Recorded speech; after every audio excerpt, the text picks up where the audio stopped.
안녕하세요. 자, 제가 좀 머리가 좀 바뀌어서 왔습니다. 자, 우리 그 보험계약법에 대한 요약 강의를 좀 진행하려고 하고 있거든요. 여러분들 이 강의는 그 보험계약법 기본 강의를 좀 들으신 분들이 좀 빠르게 좀 정리할 수 있도록 하는 것을 목표로 합니다. 그래서 아주 긴 내용은 아니고요. 최대한 좀 이렇게 임팩트하게 중요한 내용을 좀 설명드립니다.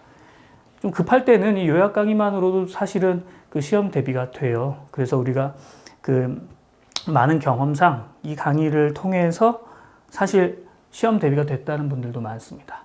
되게 짧아요. 뭐 전체 강의 해봤자 몇 시간 안 될 겁니다. 하지만 그 와중에 제가 하려고 하는 건 다 하거든요. 중요한 내용을 다 할 겁니다. 바로 들어가겠습니다. 자, 우리 상법 제664조 나오네요. 그죠? 자, 상호보험 공제 등의 준용 요거 나오는데, 자, 이 상호보험과 공제에 대한 이 준용 요 파트는 아직 시험에 법은 개정됐는데 나오지 않았거든요. 그래서 해보는 겁니다. 이 편의 규정은 그 성질에 반하지 않는 범위에서 상호보험 공제, 그 밖에 이에 준하는 계약에 준용한다. 이렇게 해놓고 제가 공제, 그 밖에 이에 준하는 계약에다 줄을 걷단 말이에요. 이게 이제 개정된 내용입니다. 2013년에. 뭐 벌써 너무 오래됐네요. 그죠? 자, 공제 그 밖에 이에 준하는 계약이 옛날에는 없었어요. 근데 지금은 이게 명시됐다. 여기 좀 중요합니다. 상법 제4편이 준용되는 거예요. 이 상법 제4편이 어디에 준용되냐면 이제 상호보험과 이제 공제에 이제 준용된다 이거죠. 그럼 상호보험은 뭐예요? 상호보험은 비영리보험이죠. 비영리보험. 그죠? 비영리보험이고 이 공제는 또 뭐예요? 비영리이기도 하지만 이건 또 보험이 아니란 말이에요. 물론 이제 보험의 일종으로 볼 수도 있지만 공제는 또 공제니까 이건 유사보험이죠. 유사보험. 자, 여기에 준용하겠다라고 우리가 법에서 명시했다. 뭐 요렇게 체크하면 되겠고요. 여기서 상법 제4편은 사실은 이제 영리 상법이니까 영리에 적용하는 거죠. 영리보험에. 근데 영리보험뿐만 아니라 이러한 비영리보험이나 유사보험 그리고 국영보험이라고 해서 배제되는 건 아니다. 이렇게 보시면 돼요. 물론 국영보험 중에 이제 산재나 뭐 국민연금보험 이런 것들은 별도의 법이 있단 말이에요. 근데 국영보험 중에 뭐가 있어요? 우체국보험. 여러분 우체국보험 보면 국가에서 운영하죠. 근데 그 약관이나 적용하는 법조문이나 이런 거 보면 다 상법이 준용되고 있거든요. 그래서 이제 공보험에도 적용된다. 이런 거 좀 체크하면 됩니다. 자, 바로 넘어갑니다. 663조 봅시다. 상법 제663조 우리가 기본 강의에서 아주 중요하게 했던 그런 부분이 됩니다. 663조가 뭐죠? 아, 상법보다 그렇죠. 불리하게 적용하면 그거 무효다 하는 거예요. 그죠? 자, 상법 제663조는 상법보다 불리한 그죠? 상법보다 불리한 뭐가 무효예요? 약관 조항이 무효예요? 아니면 약관 전부가 무효예요? 약관 조항이 무효죠. 요거 꼭 체크해야 돼요. 그래서 시험에서 상법보다 불리하게 변경된 약관이 있다면 그거 전부 무효다. 이렇게 얘기하면 틀린 거죠. 그 조항만 무효예요.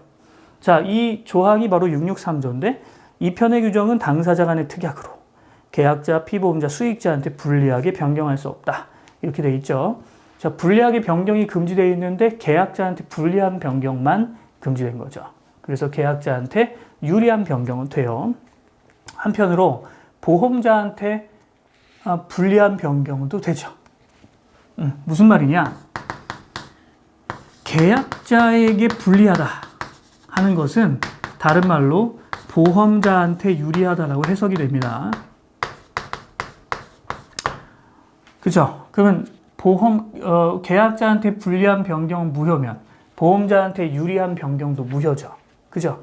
그러면 계약자한테 유리한 변경은 유효면 보험자한테 불리한 변경도 유효죠. 이해되시죠? 말 어렵게 해서 그런 거예요. 그냥 이해하시면 돼요. 반대로 해석하면 되니까.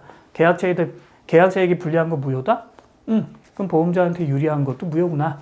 이렇게 해석하면 됩니다. 자, 그러나 재보험, 해상보험, 기타 이와 유사한 보험은 그러하지 않다. 이렇게 얘기하고 있고 자, 요 파트가 바로 뭐예요? 기업보험에서는 이 상법제 663조가 적용되지 않는다라는 거예요. 그래서 기업보험에서는 상법제 663조에 있는 내용과 같이 예를 들어 계약자한테 불리하게 변경한 내용이 있더라도 그 조항이 여전히 유효하게 존재할 수 있다 하는 것이죠. 자, 우리가 기본 강의에서 뭘 했죠? 자, 기업보험이 있단 말이에요. 근데 기업보험은 요거 적용 안 한다 이거죠. 요거 적용을 안 해요. 이거 적용 안 해요. 기업보험은.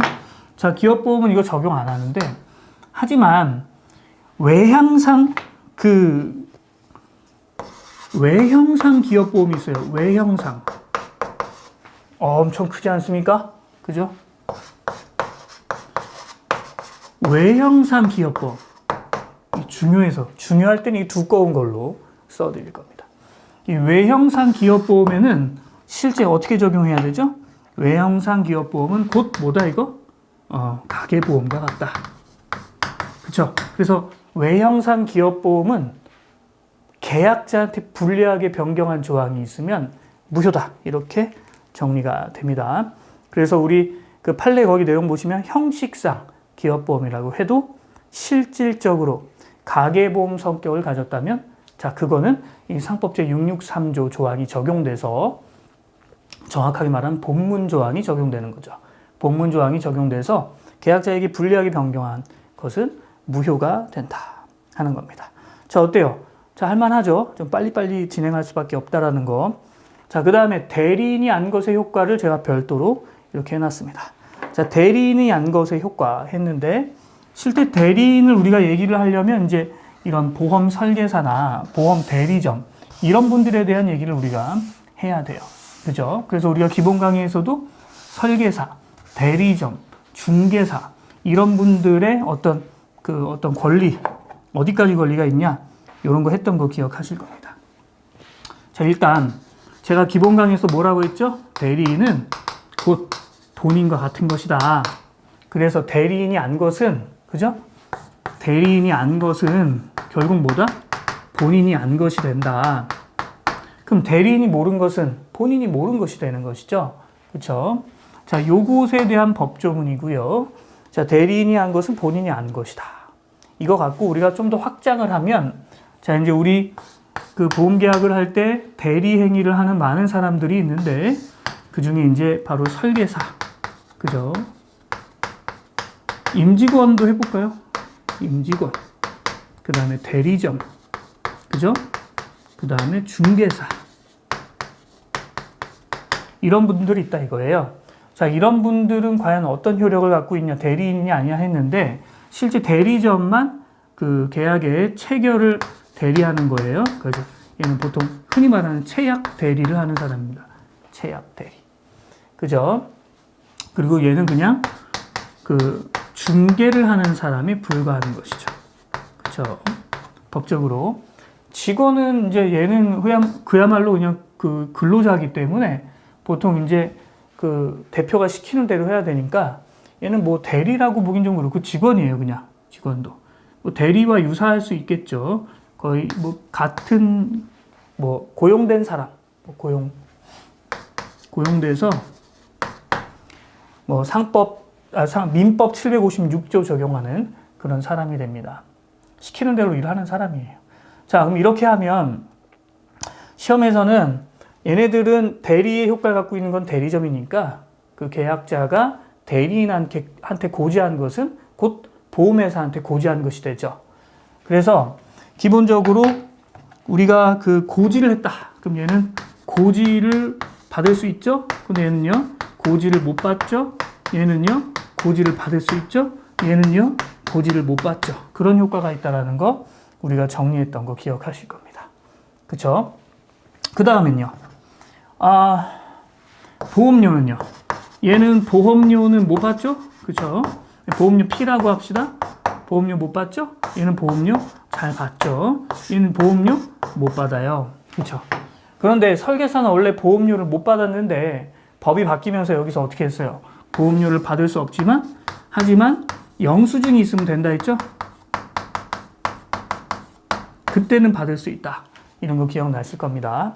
자, 그런 내용들을 좀 정리를 했던 거고요. 결국 우리 이 내용 보시면 자, 대리점이 피보험 건물의 증개축 공사를 알았다면 대리점이니까 대리인이 안 것은 곧 보험회사가 안 것이고 그것을 이유로 통지 의무 불이행이라고 해서 해지할 수가 없죠. 이미 알았으니까. 자, 그리고 대리상은 보험료도 수령할 수 있고 고지도 수령할 수 있고 또 의사표시를 할 수도 있죠. 의사표시를 통지할 수도 있습니다. 그렇죠? 자, 그 다음에 증권을 줄 수도 있어요. 증권 주는 것은 기본적으로 설계사는 증권도 주죠. 그러니까 이 동그라미 친 애들은 증권을 줄 수도 있죠. 기본적으로. 자, 그 다음에 설계사한테는 이러한 그 영수증 교부 조건부로 뭘 할 수 있어요? 보험료를 받을 수 있고, 그죠? 그 다음에 보험증권은 줄 수 있다. 그러니까 보험증권은 우리가 이제 현실을 반영한 겁니다. 그래서 설계사와 대리점은 보험증권을 줄 수 있다. 계약자한테. 그 정도 보면 됩니다. 자, 그리고 여기에는 뭐가 있어요? 만약에 보험자가 대리점의 권한을 임의로 제한했다고 하더라도 그 권한 제한을 모르고 있는 계약자한테는 대항할 수 없다. 이런 거 기억나시죠? 일종의 표현 대리다. 뭐 이런 내용 했었던 것 기억날 겁니다. 자, 그래서 선의의 보험계약자에게는 대항할 수 없다. 그 정도 우리가 체크하면 돼요.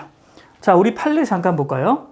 자, 여기 보면 보험모집인이 있어요. 이 보험모집인이 설계사인데, 그죠? 설계사인가? 어쨌든 봅시다. 이 보험모집인은 A 회사의 직원 갑으로부터 B 회사의 직원 을을 피보험자로 하는 단체보험을 체결했다 이거예요. 이건 뭐냐면 실제 단체보험은 그 회사 소속 근로자만 체결할 수 있는 거 아니에요. 근데 A 회사가 있는데 여기에 이제 A 회사 직원 갑이 있어요. 그죠? 근데 왜 B 회사의 직원 을이 있는 거예요. 그죠? 자, 근데 이 갑이 부탁을 한 거예요. 누구한테 부탁하냐면 이 보험 모집인한테 이렇게 부탁을 하는 거죠. 그럼 보험 모집인한테 이렇게 부탁을 해서 야, 우리 여기 근로자 을이 있는데 이 을이 사실 우리 회사 영업장에 와서 일하고 있어. 여기서 일하시는 이 근로자 을을 나는 단체보험에 피보험자로 넣고 싶어. 이렇게 얘기한 거예요.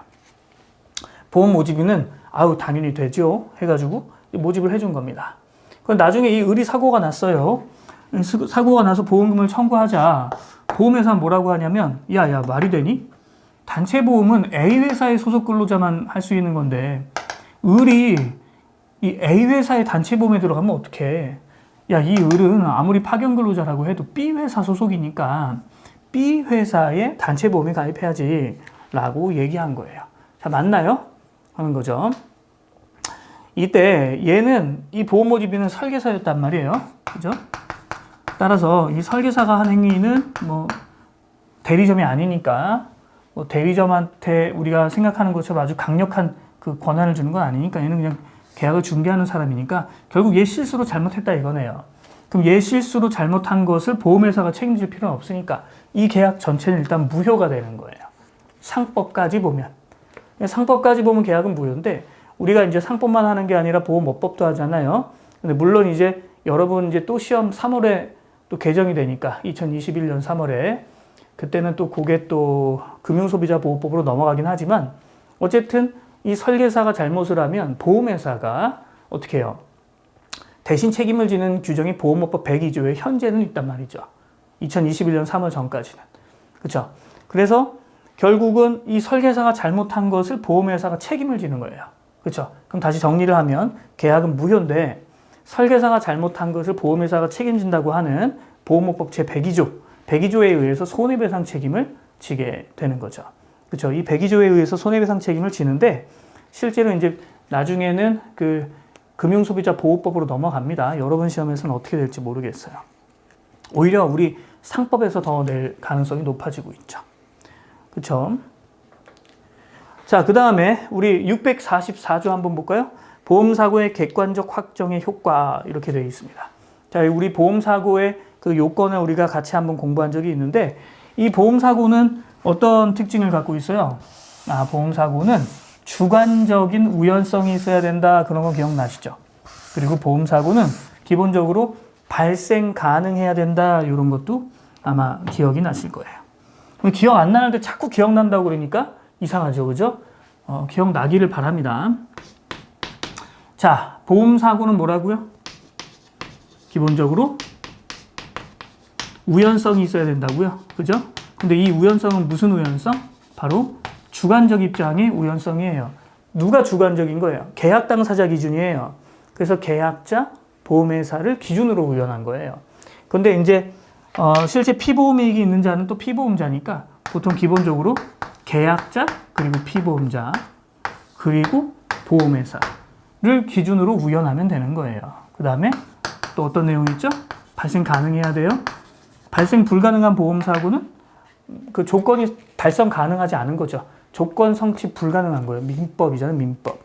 어쨌든 644조 보면 계약 당시에 사고 이미 발생했거나 또는 발생할 수 없으면 계약은 무효다 이렇게 돼 있고, 그러나 당사자 쌍방과 피보험자가 모르면 유효다 하는 거죠. 이게 바로 주관적 우연성에 대한 내용이죠. 우연하다라는 게 모른다라는 거니까. 자, 그래서 실제 우리 밑에 그 판례가 있는데 제가 늘 말하지만 판례 특강도 하지만 판례는 이제 핵심 키워드가 있단 말이에요. 시험에서 그게 딱 나오면 그게 답인 거예요. 예를 들어 지금 제가 나온다고 한 게 2020년 시험에 나왔어요. 똑같이. 지금 이거 안 나오진 않아요. 그렇다 해서. 자, 보세요. 여기 보시면 어떤 애가 있는데 그 애가 생후 25개월이 됐는데도 불구하고 키워드는 뭐냐면 양하지 경직이에요. 그 애들이 하지가 다리가 경직되어 있는 걸 잘 못 움직이는 거죠. 꼬마애가. 양하지 경직이 있다. 생후 25개월인데 25개월이면요 보통 한 1년만 지나도 이제 서서 걷거든요. 좀 뭐 느리면 좀 늦게 걸을 수 있겠지만 보통 한 12개월 되면 걸어요. 근데 25개월인데도 양하지 경직이 있었다? 이건 뭐예요? 가입 전부터 이미 장애가 있었던 거죠. 근데 이 사람이 보험 가입하고 나서 어떻게 한 거예요? 나중에 장애 판정을 받고 나서 보험금을 청구한 거죠. 그러면 어떻게 돼요? 계약 무효예요. 왜? 이미 장애가 있는 사람이 어떻게 된 거예요? 장애보험금을 장애가 나중에 됐다고 청구했으니까. 그런데 그 두 번째 판례는 뭐냐면 근이양증이라고요. 근이양증은 이제 근육이 계속 뭐 이렇게 굳어가지고 죽는 병이다. 이렇게 보면 근이양증 걸린 사람이 보험에 가입했다가 이걸 숨기고 가입했는데 나중에 일찍 죽어버린 거예요. 일반적으로 이런 병 걸린 사람은 보통 사람보다는 일찍 죽을 테니까. 이렇게 죽었는데 보험회사는 뭐라 그러냐면 야, 너 사망보험금 가입할 당시에 근이양증을 얘기하지 않았고 이건 무효다. 이렇게 주장을 한다 이거죠. 근데 근이양증은 죽은 게 아니잖아요. 아까 양하지마비는 장애가 있는 거잖아요. 근이양증은 장애도 아니지만 그 근이양증은 아직 죽은 게 아니고 빨리 죽을 뿐이죠. 그죠? 그래서 여러분 근이양증은 유효고 그죠? 양하지마비는 무효다. 우리 이렇게 공부한다고요. 그럼 이제 복잡한 판례가 길게 나와도 딱 보고 근이양증이네? 그럼 밑에 이 계약은 유효다. 그럼 어때요? 맞는 지문이에요. 근이양증 나왔는데 이 계약은 무효다. 그럼 틀린 지문이고. 그러니까 아무리 그 판례가 길게 나와도 우리 키워드를 알고 있으면 해결이 돼요. 왜냐면 그 키워드가 시험에 나오는 키워드예요. 그럼 만약에 또 나온다. 그럼 어때요? 양하지 마비가 나오죠. 양하지 마비나 양하지 경직이 나오는 거예요. 혹은 강직이. 그럼 양하지 마비가 나오면 이거는 장애보험 가입하면 뭐예요? 이거 무효다. 그럼 질문 있다고요? 예. 아, 다르게 내지 않냐고요? 안 내요, 이거는. 양하지 마비 나오면 반드시 장애보험으로 낼 수밖에 없어요. 판례를 그대로 내야 되거든요. 사례를. 그렇죠? 그 출제자가 이걸 바꿀 수가 없어요. 그래서 저를 믿고 양하지 마비 뭐라고요? 양하지 마비 무효. 그죠? 근이양증 유효. 이렇게 공부하시면 충분한 겁니다. 자, 이것이 바로 우리 그 보험 사고에 대한 내용이고 그 외에 이미 사고가 발생했다면 안 된다까지 좀 생각을 하면 뭐가 갑자기 확 떠올라요? 소급보험 떠오르죠. 소급보험. 그죠? 소급보험 같은 경우는 이미 사고가 났는데 이 계약자와 보험자가 그걸 모르고 가입하는 거죠. 그죠? 그 유효예요, 무효예요? 유효죠. 그렇죠. 한 여기까지만 정리하고요. 제가 너무 길게 하면 여러분도 또 힘드니까 제가 알아서 그 진도의 호흡을 좀 생각해가지고 끊어가면서 강의를 하도록 하겠습니다. 수고하셨습니다.